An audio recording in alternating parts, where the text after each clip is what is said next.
Hello everyone, I'm Sylvia Opiaba from Nairobi, Kenya, and I'm so glad and delighted to participate in this competition.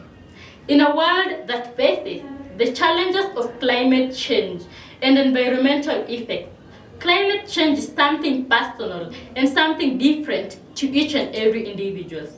Children and youth are the most vulnerable and the most affected when it comes to environmental crises and even climate change crisis. And let's now see, how does climate change crisis affect youth and children? How is it a child right crisis? And how does it affect the whole community if it affects the youth?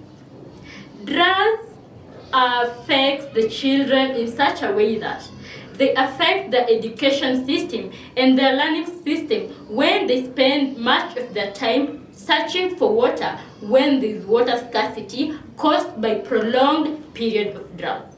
Also, malnutrition caused by lack of food and food insecurity, making the children not to be able to be fed well, is one of the effects of climate change.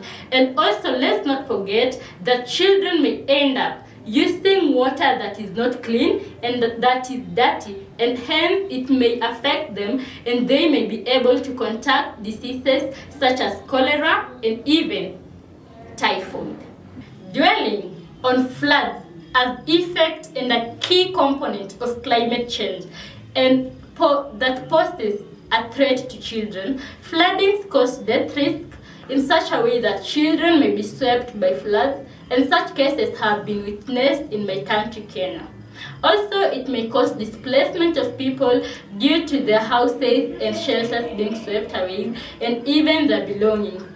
Children may be at risk of climate change effect, that is flood, in such a way that they may be affected emotionally due to climate anxiety, imagining at the situations at their homes. This may affect their concentrations at school and even back at home. And this does not only affect the children but also youth. How does youth perceive these effects of climate change?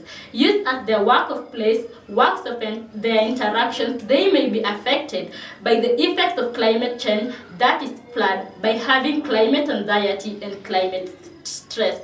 Water that has been contaminated due to the effects of flooding may be a posing threat to children in such a way that it may cause diseases such as typhoid and even bilharzia.